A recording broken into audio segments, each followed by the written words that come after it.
Welcome to PolyCast, a civilization podcast focused on game strategy. DanQ. Makahlua. TheMeInTeam. QNL. With guest co-hosts God Emperor. Steiner-Davion. We're alive and here to talk about Civilization 5. Yes! Wait, I thought we were talking about Civ 1. You are listening to PolyCast episode number 88. I'm Tim, Steiner-Davion, Seifert, guest co-hosting today. Then we have Lisa, QNL, Bang. Greetings. Carl, God Emperor, Perkins. Hello. Unfortunately, Daniel, DanQ, Quick. Makahlua. Insert funny joke about me needing caffeine here. And Philip, TheMeInTeam, Bellew. bringing hexing rituals to Civ. You know, I do appreciate that you took the time to provide an editorial for me and nobody else got that editorial, but the content of that editorial really stands out. What we can do now is... You can edit that part out. Well, not necessarily. Depends on how Dan's feeling. A moment comes, which comes but rarely in history, when we step out from the old to the new, when an age ends, and when the soul of a nation, long suppressed, finds utterance. Build courage when courage seems to fail. Regain faith when there seems to be little cause for faith. Create hope when hope becomes forlorn. I never learned how to tune a harp or play upon a lute, but I know how to raise a small and obscure city to glory and greatness, whereto all kindred of the earth will pilgrim. The great questions of the day will not be settled by means of speeches and majority decisions, but by iron and blood. I have witnessed the tremendous energy of the masses. On this foundation, it is possible to accomplish any task whatsoever.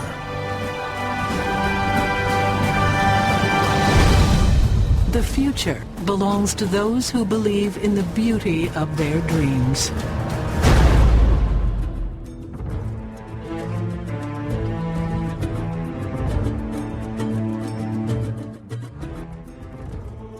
All about Civilization 5. Hexes. Combat. Graphics. Engine. Civilizations. Diplomacy. And resources. Well, for the three people who haven't figured it out yet, Civilization 5 is scheduled to be released this fall. Yeah, probably next year, actually. I don't want to be too pessimistic here, but one thing that a lot of people have noted is the vague time period that they've given for release date, which kind of indicates we don't really know when we're going to release it, but it's probably going to be in fall, we think. And I think we're all going to be holding our breaths for way much longer than we should. Yeah. Technically, fall does extend up through mid-December, so... This is true. I was going to say, fall 2010 seemed a little too early for me. It seems kind of out of the blue. They kind of announced this. I know we've all been talking about on the forums for God knows how long, what we'd like to see in it, but it just seemed to, just up out of nowhere, it came out and said, yeah, Civ 5, a few months from now. Well, considering other things that might be coming out at that point in the year, they're probably being vague, just in case something else really big comes out near the same time. We'll just move ours, thanks. Of course, that other something could easily not come out by then, too. Yes, I know.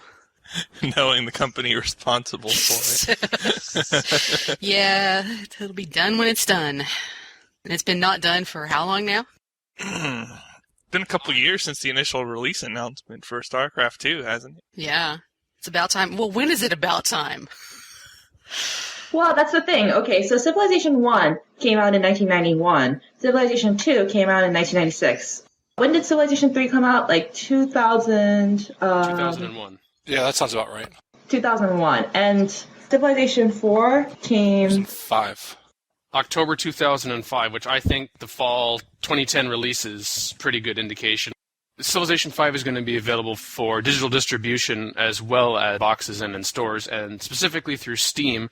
And they've already listed a September 1st release date, which may be a little... That's a little premature. Yeah, I think it's the earliest fall date they could put on there. I still am pretty skeptical about when it's going to come out, but Horizons, please prove me wrong. That would be great. In terms of when it's coming out, yeah, every 5 years is probably pretty apt. In fact, Civilization 4 was probably even a little bit early in that respect, because it was 4 years instead of 5 between generations. But this is about right timing, I think. I think one of the issues is that Civilization 4 is so good that people are just like, oh, I don't know if I want to stop playing this, which has happened with other iterations of Civ before, of course. Yeah, watch how many people were still playing Civ 2 even after Civ 3 came out. And I've said more than once on this show that I'm perfectly fine with Civilization 4. I don't feel like I need Civilization 5 to come out already for me to continue to play or start playing the game again. And maybe I'm in the minority, but I'm going to stand behind that. But I'm still excited about Civilization 5 being announced, don't get me wrong. Yeah, I'm in that boat too. I really enjoy Civ 4. It's probably why I have like 13,000 forum posts or so. In a little over 2 years, yeah. Yeah. So it's been fun, and it's still fun to play it for me now. Certainly, though, there are some very lacking features in Civ 4 that if Civ 5 manages to upgrade them, I would be very impressed with it then.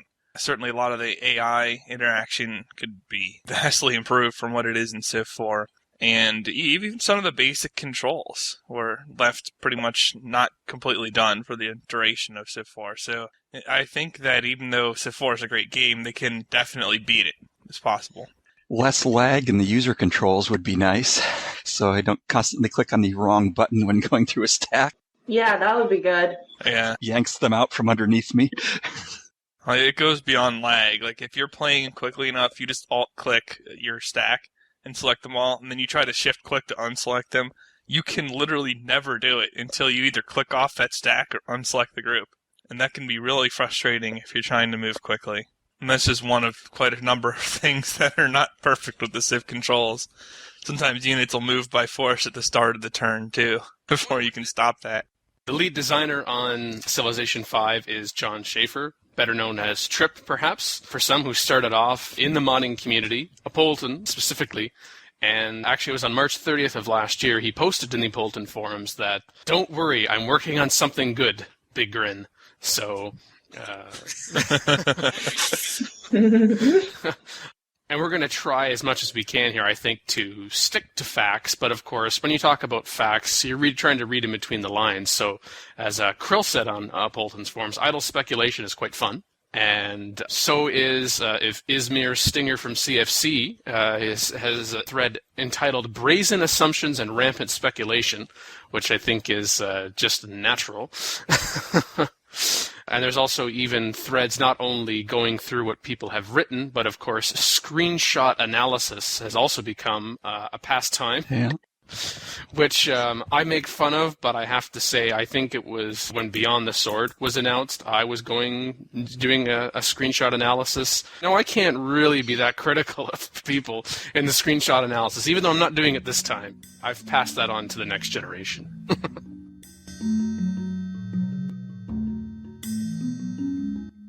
Well, hey, hexes. That's the first thing you notice from the screenshots. Yeah, that's probably, if we were trying to talk about major features, what would be at the top of the list. I think it would be difficult to argue anything trumped hexes as compared to squares. So perhaps for our listeners, just before we get into what that's meaning, what are hexes as compared to squares? Because we might have some people saying, well, we know what squares are, but how do hexes really differ? Because if people haven't read about it, if they haven't played some of the earlier board games or other more like wargaming simulations, they might not be that familiar with the concept, let alone actually playing with it, using it. Well, my suggestion is to look at the pictures. Yeah, that's the easiest way. Yeah, I think the picture pretty much speaks for itself. Laid out in hexagons instead of squares. But if you absolutely have to listen to us, probably the best way to compare it is when you have squares. Essentially, like a north-south or east-west movement is like moving 1, but if you move diagonally, you're getting like a 1.5 move out of it rather than a 1. You can travel like completely north and south going sideways and not lose any movement or turns as to compare to just going straight east. Yeah. Like you could go northeast and southeast and take up the same amount of time. With hexes, that's not true anymore. Basically, it allows the diagonals to be a little bit less of a speed factor. Every hex is the same distance away and from each surrounding hex there. Your big fat cross is going to look a little bit different now, for sure. That was the one thing I was trying to analyze when I was looking at those screenshots is what exactly is going to be the new BFC? Yeah. Is it going to be 2 hexes out from the city, which is like 20? That would be huge. It's huge. It's actually, if it expands only 2, it's a couple smaller than the squares. There's 6 in the first ring, and there's 12 in the second ring. So you only get an extra 18. And a typical city for Civ 4's Fat Cross gets 20 tiles to work, assuming no overlap, of course. From the screenshots, there are improvements of the farms that are built 2 away from the cities in a couple spots.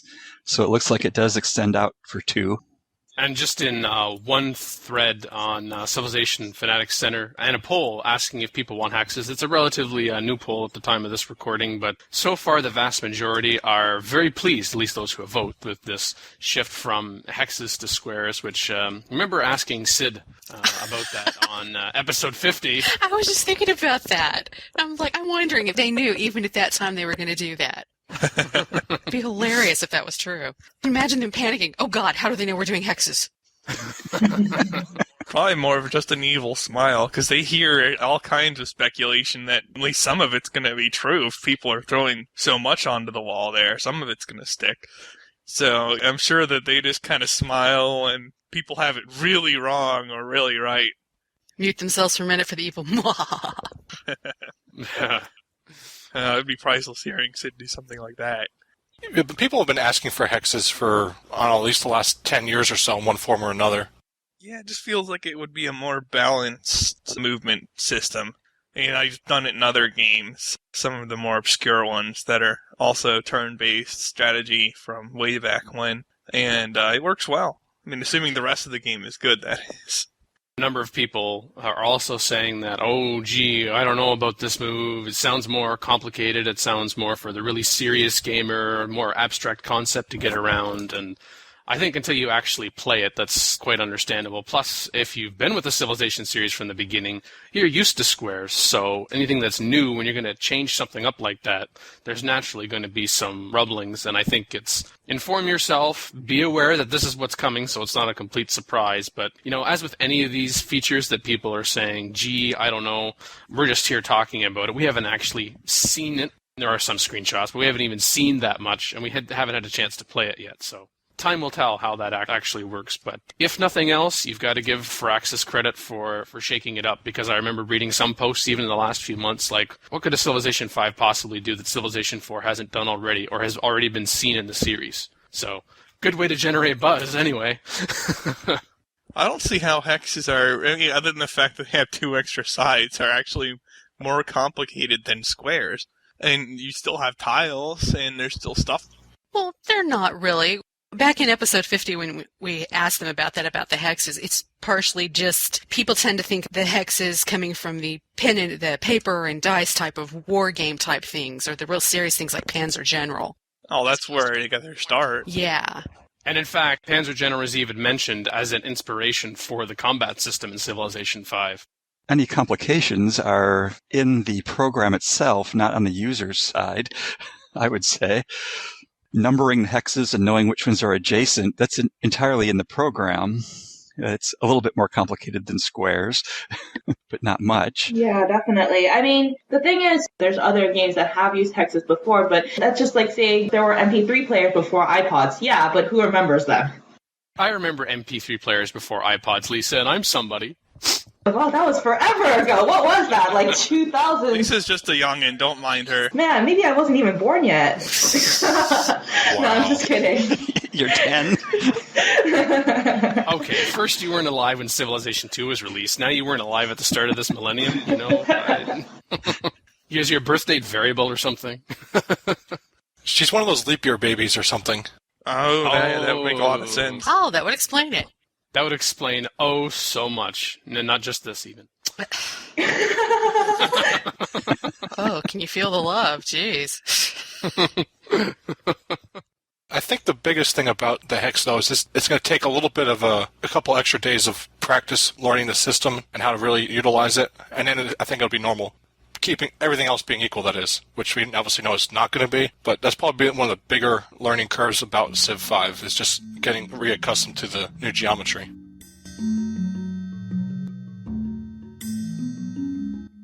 The new combat system that they mentioned is also pretty interesting, too. It's been a complaint on PolyCast before that stacks of Doom are too prevalent, and the whole ranged combat system, I think, is pretty interesting. I don't think they gave that many specifics about it, so we might just have to break down the phrase ranged combat system. One of the screenshots shows archers apparently shooting across a one-tile lake to hit somebody on the other side. Yeah. That's, I think, the entire source of everything that's known about ranged combat. So maybe they have something like a bombard that you can target. Well, ranged combat isn't 100% new in Civ, because Civ 3 had, in its bombardment, a version of ranged combat for certain. And that if you got nailed by artillery in that game, you would functionally have lost before the fighting actually started. And that made Siege just as strong in Civ 3 as it is in Civ 4, if not stronger, possibly. Yeah, I was just about to bring that up. So it's not the first time they've done something with range. My interest in this is the implementation, especially balance. Is it going to be too strong, too weak, or are they going to get it right? When you add something new like that, it's very difficult to get it right. But if they do, it'll be amazing. The non-ranged units are going to have to be extra strong, and there's going to have to be some sort of mitigation, whether it's an increased strength for the non-ranged units or a severe lack of movement on the ranged units' parts. I would have to guess that the ranged attacks would just do a single round of attacks or something. It sounds like the combat is not going to be an all or nothing, somebody dies in this combat type thing unless they withdraw. It sounds like it's going to take multiple turns to wear down a unit anyway, from the rumors posted from the translated from Danish or whatever it was article. Google translation for the win. It sounds like it's more of attrition on the units over multiple turns anyway, so. Even so, it's still going to be a balance issue, whether the arranged is too big a deal or it isn't. Yeah. Because, we can end up going from a stack of Civ 4 artillery or catapults or whatever, just a giant stack of archers, or the modern-day equivalent of that kind of unit with the ranged attack. Trading Siege for regular ranged units for a stack of Doom. Who knows? I wonder what they'll do with Siege. Well, since it sounds like, again, the other rumor is the one unit per tile, you won't be able to stack things up too much. Yeah, that's the one that had captured my attention even more. With overlapping ranges, the ranged units, you can get multiple units attacking pretty easily. But there's a finite number based on how long the range is.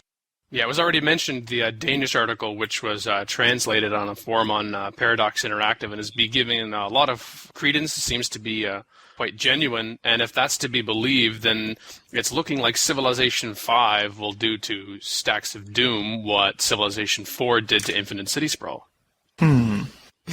That'll make combat a lot more interesting. Yeah. We have talked about how powerful, even over-powerful in certain respects, how Stacks of Doom can be, and I think we've even had a number of topics in terms of people suggesting how to get around that. It'll be interesting to see as more details come out and if this is in fact confirmed.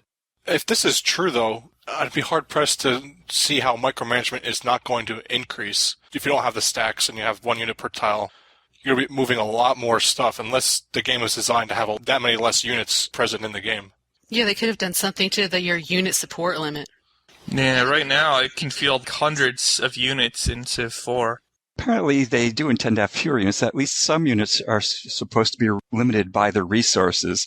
So you can no longer build 800 chariots from one horse resource. No. You'll be able to build some limited number. They haven't said what the number is. Yes, quantifiable resources also coming out of the Danish article, which we know we've talked about on the show before, which, if I recall correctly, we haven't been as positive necessarily about that possibility as compared to getting around the Stack of Doom issue. If they do that, the number of units is something that's not going to be solidified until, several patches after the official release, because balancing that kind of thing is just ridiculous. And even for a game like StarCraft that came out years late, they still had to change the cost of spawning pools and how long it took the hatcheries to construct and all kinds of things after that. And if you have 4 chariots versus say 8 chariots, which is balanced, how could you possibly know until the game evolves into a competitive level? You just can't.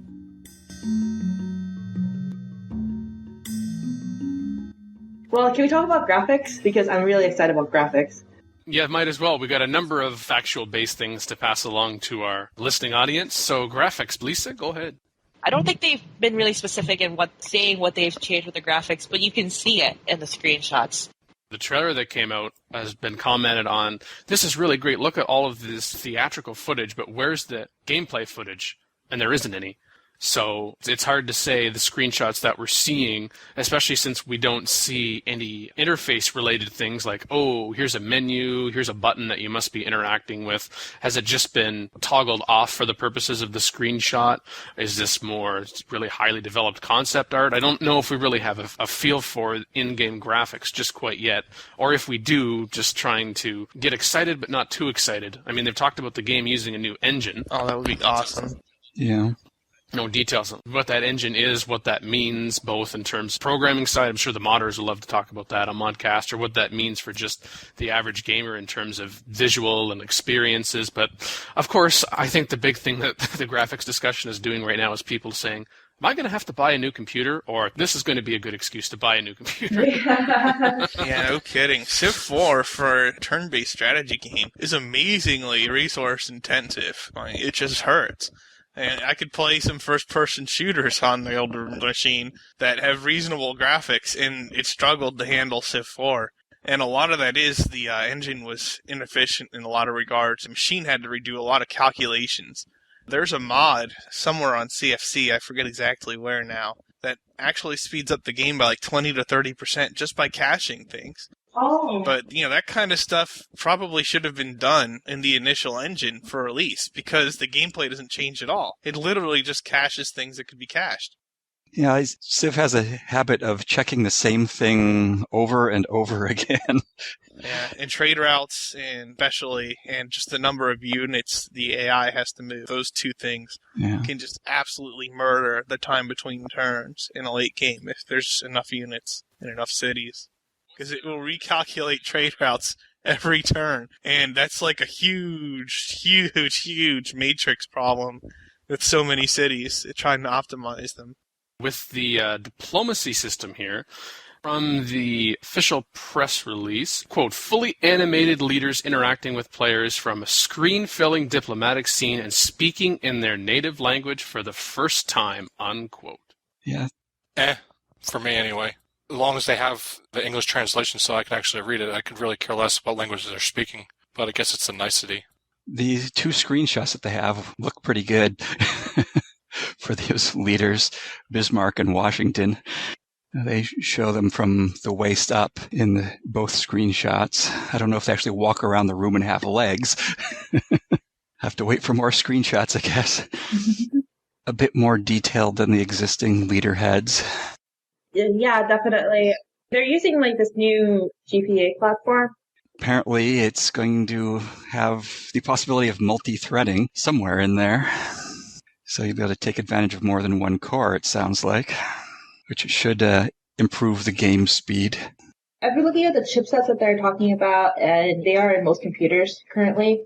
For computer geeks, it's desktop G41, G43, G45, and mobile GM45. So that means that they really wanted to, they could actually put this in mobile systems, but I don't think that's even a remote possibility with Civ 5 as it is, or as it will be. We're talking about it as if it already exists. Now, just a quick geek note, I guess, is that G41 through 45 chipsets are usually in Intel Core 2 processors, or they usually just come baked in. So in that respect, I wouldn't worry that your computer doesn't have the newest Intel Core or anything. So in terms of the Intel Core, you don't have something to worry about yet. We'll see how the discussions pan out in terms of what else you're going to need to play. Insert that Intel sound here. Dun, dun, dun, dun.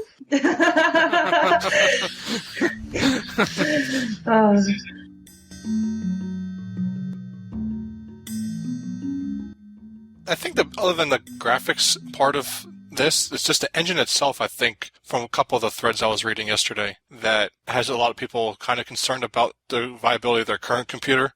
If they don't have the multi-threading capabilities and stuff like that. Your computer's a few years old, and it wasn't the highest end when you bought it, then by the time this comes out or shortly after its release, your computer might not be able to handle it.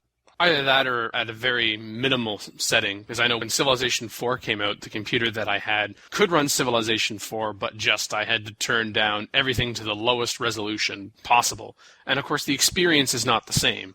And it actually wasn't until I got the new computer and was able to turn everything to high when I actually realized, this is what I've been missing? Wow. Yeah. So I guess we'll have to wait for the system requirements to come out for people to know for certain, and I'm sure that's partially still in flux as well while the game is still in development in terms of being able to finalize that.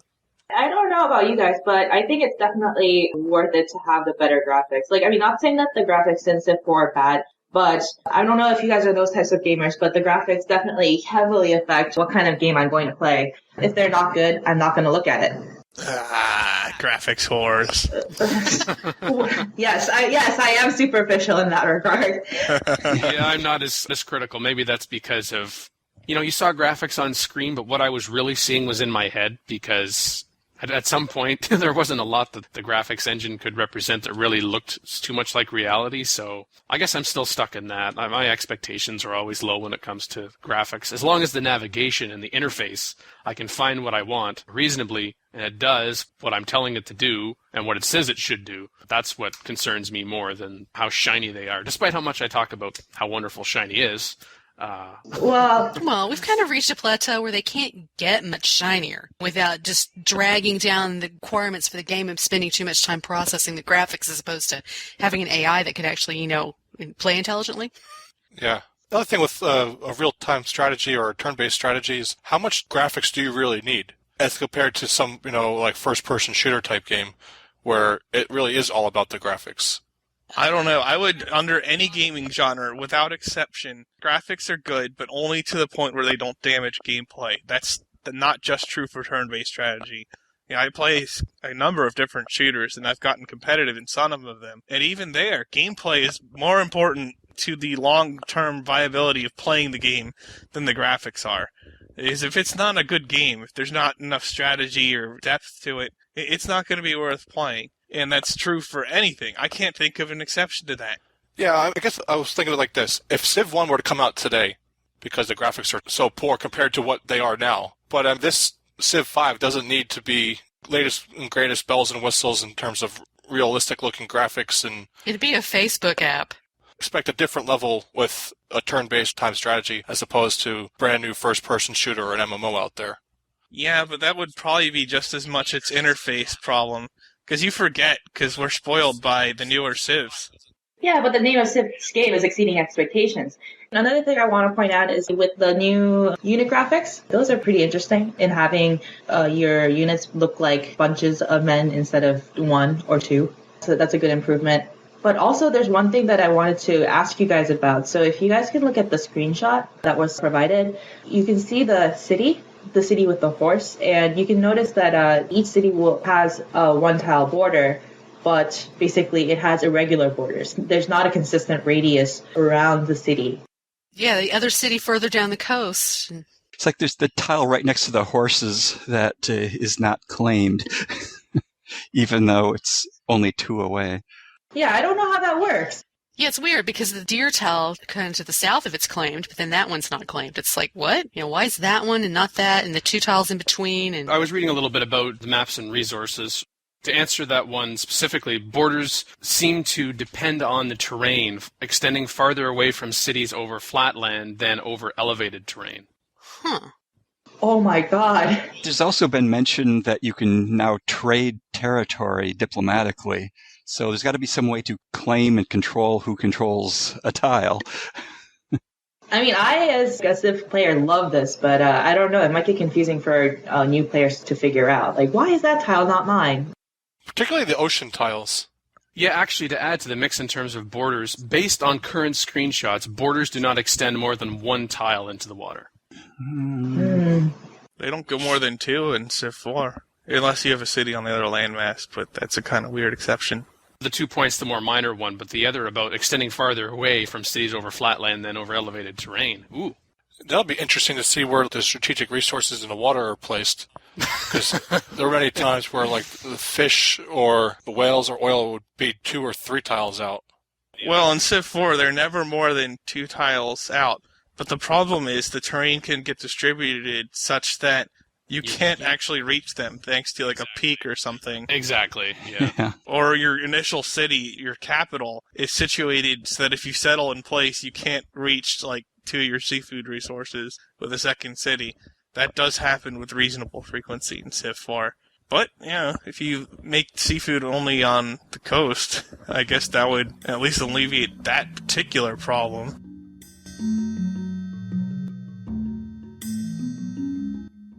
Civ 5 will feature 18 different civilizations. No official specifics on civs or leaders are currently available, but thanks to some renderings that have been posted and otherwise they suggested in the cinematic trailer that's already released, we can look forward to America and Washington and Germany with Bismarck.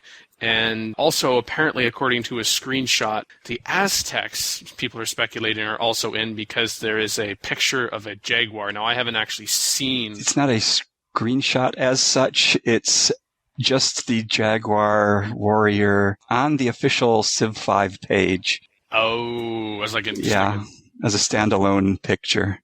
But how could they not include Monty and his warmongering aggressiveness in Civ 5? It just wouldn't be the same game. I wouldn't play it if he wasn't there.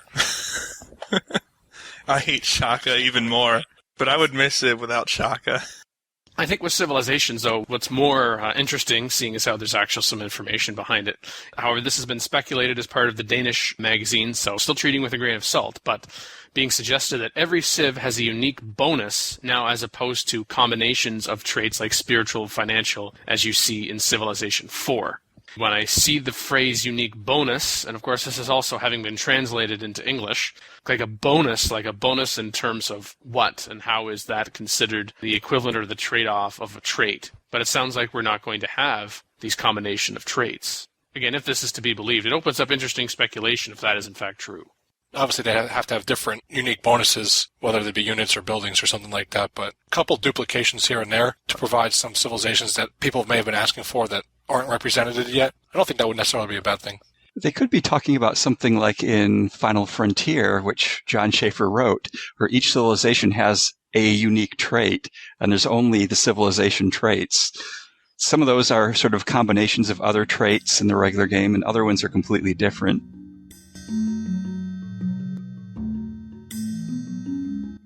It has been officially announced that it will be possible to trade items and land with other civilizations. But what I liked more even than that, just because of some additional detail, city-states are being introduced as minor powers of sorts. It's currently unclear how exactly they act in the game. But then the Danish magazine tries to fill in some of those details, which is that they're essentially minor civs that never develop beyond one city and can provide bonuses if you befriend them. But of course, you could also just conquer and take over their land and eliminate them in the first place. You know, I read that, and other than the part about what the bonuses might be, I'm just thinking, reading that description, well, you know, at times, if you leave barbarians to their own devices, they'll build wonders.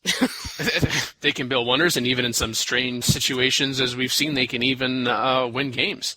Yeah. Very, very remote. But I'm just thinking, I'd like to see some more details how that would be different from, say, capturing a barbarian city, even if there was just only one of them. Like, what makes them minor civs? Like, I mean, I guess when I see minor civs, then there must be some sort of diplomacy interaction that you can have, which of course you can't have in Civilization 4. Yeah. Civ 4 has minor civs. They just don't use them in the standard game. But if you go into World Builder text editing and set minor civ status, essentially that civ will start at war with everybody and function as if it's a barbarian civ, but while being able to attack and act like a standard civ otherwise. And it's possible through what I think is a glitch, I'm not sure, to bribe certain AIs out of war with the minor civ, in which case they'll probably never go to war with it again. It's kind of weird. Yeah, I would have to guess that the city-state you can be at peace with. It's just a small civilization. It'd be an interesting gameplay dynamic anyway. Yeah, I'm just wondering how that's going to work for gameplay balance, but I guess we'll have to wait until next year. I think it's going to be next year. Oh, you stop that. I am still really skeptical. But anyway. What perks my ears up is the reworked diplomacy thing, because Civ 4 is very frustrating. Among others, I've bothered to go through the XML for the Civ 4 leaderhead and memorize a lot of the relevant data, which allows one to be much more competitive on higher levels. But sometimes it's frustrating because it's just based on a dice roll, and the AI can do something stupid like switch out of a religion and suddenly get war plans on you before you can even switch into the same religion. Or a lot of them will declare it pleased or whatever. And the current Diplo system sets it up so that some starts are extremely easy for the player and some are like impossible because of the way peace weights work and hidden modifiers, which, by the way, I would be absolutely elated if Civ 5 killed the hidden modifiers on diplomacy. My Civ 4 diplomacy complaint is, why can't I threaten the AI civilizations? It's, do this trade or I will declare war on you. Yeah, that's something that's always bothered me with this game. You couldn't do that in 3. I don't think you could do it in 2. And I haven't played Civ 1 in... No, it's the one way or another, you will give me that resource. Extra couple options with actual weight behind them that we don't have as players. Why can it read out options so that I can't even try them, and I can't do that so that they can't try it? They can make it so that I cannot demand some specific thing, whereas I cannot make it so that it cannot demand something from me, so I can't stop it from getting silly modifiers. Well, we can't peace vassal and things like that either. But seeing like Shaka and Genghis Khan start pleased with each other right at the beginning of the game, where you're guaranteed to be in war, no matter what you do diplomatically, you're going to have them declare on you. There's nothing you can do about it. Declare on them first? Well, then you're in war, but the other one will probably declare on you for that. And especially the hidden things. The fact that your Diplo gets averaged with your vassal, but the game doesn't tell you that. Or, you have hidden pluses or minuses based on your ranking compared to other civs in the game. That kind of stuff is really annoying, and it's not friendly to new users. Experienced users know it's there, so why hide it? It's just frustrating.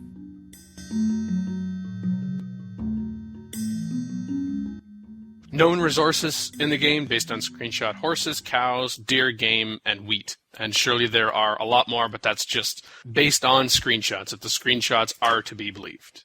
Yeah, there's some mysterious-looking tiles that have strange textures on them in a couple of the screenshots. That's what I was going to say. I was thinking that's some sort of metal, maybe. Yeah. Well, I'm just looking at the one with the horses. The tile just to the northeast. Yeah. Has what looks like cornrows or like an actual farm on it, but it looks completely different than the one to the right of the horses. Yeah, there's a lot of variation in the appearance of some of these tiles, even though they seem to have the same basic characteristics. It's a farmed tile, but it's the golden color, whereas all the other ones are green. Yeah, like that was built on wheat or corn. It's possible that might just mean that it's not being worked. That could be true. Well, no, if you look at a couple of the other tiles, you see a little farm out there. Yeah. On a couple of the farmed tiles, kind of like in Civ 4 where you see it being worked, or you see a little house out there if they're working it. I always prefer using the tile yields in Civ 4. It doesn't look like the golden farm there has the two little buildings sitting on it like the other farms do either. Yeah. Yeah.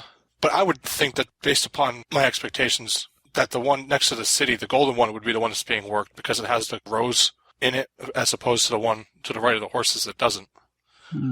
Doesn't look like it's actually being farmed, just based upon the appearance of the tile itself, not counting the little houses. But it's also interesting to note that what appear to be the improvements are very square, and they overflow the hexes. I wonder if that's something they're going to clean up. Yeah, because you can see kind of faint lines, and like down by one of the cities, the lines are actually going into the water. Yeah, those are apparently roads. When you put a road on a tile, it looks like it lays out a network of roads instead of just a single line or lines connecting the tiles. A lot of the tiles have those in them, and they sort of go halfway across some of the tiles, which I assume means that tile has roads, but the ones past it don't. It's like the hills to the northwest of that city appear to have roads over half the tile. And the desert right next to it. Call in today. In North America, the number is 301-637-7659. That's 301-637-POLY. In Europe, 44121-288-7659. That's 44121-288-POLY. You can Skype us at the PolyCast or email us at thepolycast@gmail.com. The only thing worse than being talked about is not being talked about. For more information on PolyCast, our sibling shows Modcast and Revcast, or about PolyCast in general, log on to the series' official website at thepolycast.net.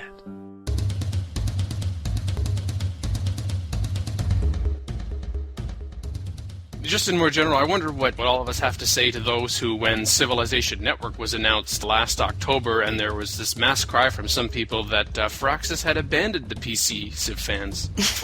I highly doubt that'll ever really happen because Civ, in my mind, has always been a PC game. I was very skeptical when I heard Civ Revolutions was coming out for the platforms. I was on the initial group of people who thought, well, great, dumbing the game down. It's not going to be for the PC anymore. They're trying to capture the larger market. But I'm glad to see that hasn't happened because, like I said, Civ is always going to be a PC game. It's just not the same. It's staying up till 4 o'clock in the morning saying, just one more turn, one more turn. Look what other companies have done when going to console. There's plenty of precedent for gaming companies going to console without abandoning their PC roots. I mean, it goes as far back as Doom was ported to console, but they still did that for PC as well. Then you get things like StarCraft and Command and Conquer. Really, a lot of games that were initially PC have gone over to console, and they still make games for the PC, but, you know, if they can sell more games and make a profit, they're going to do it. Yeah. I have no problem with that whatsoever, but, of course, the best thing about Civ is the fact that it's so moddable, even like the earlier iterations of it, and I don't really see that, at least right now, as a key feature of the console versions of it. That's where all the content is. Yeah. Yeah, you're not going to hear our fellow podcast, Modcast, for instance, talk about Civilization and Revolution very much. But I'm sure that they will have something to say about the modding capabilities of Civilization 5, even though, as of this recording, other than the fact that there are modding tools in there, there really isn't a lot that they have to say. I don't think you'll be able to mod Facebook's version very easily. No. Civ 5 is just big news in the game industry as well. It's on the cover of GamePro, or it's going to be on the cover of GamePro. Also, GDC, which is coming up in like a week now, GDC stands for Game Developers Conference, has gone Civ 4 crazy. This is like the perfect announcement time, if you think about it, because now the game industry is taking notice, and then, oh look, we're all flying to San Francisco this weekend. Has there been any talk of them going to PAX East here at the end of the month? Haven't heard. Well, I'll let you know. I live right down the street, so I'll be going to that, and I'll keep everyone informed. Oh, that's great. I look forward to your feature that we can use on PolyCast. You know, you get out the MP3 recorder, interview some people, do a nice feature. Thanks for volunteering. Reporting live. Dan. I was already planning on doing that anyway, so it's all good. But they have to show up. That's the big thing. Well, now that we've announced that you're living right down the street from where it is, they're obviously going to show up because, you know, we're their biggest fans. Well, yeah. Obviously. Thank you for listening to PolyCast episode 88 with Lisa Q&L Bang. We gotta keep that one. Makahlua. Bye. Philip TheMeInTeam Bellew. Civilization is a religion. Bow down before the great Sid. Hate mail. Come on, I haven't generated enough hate mail yet. Tim Steiner-Davion Seifert. Time for me to head off to the asylum now. Me, Carl God Emperor Perkins. And Daniel DanQ Quick. I think when it comes to Civilization 5, cautious optimism, if you can get there, is probably the best balance between, oh my god, it's worse, and...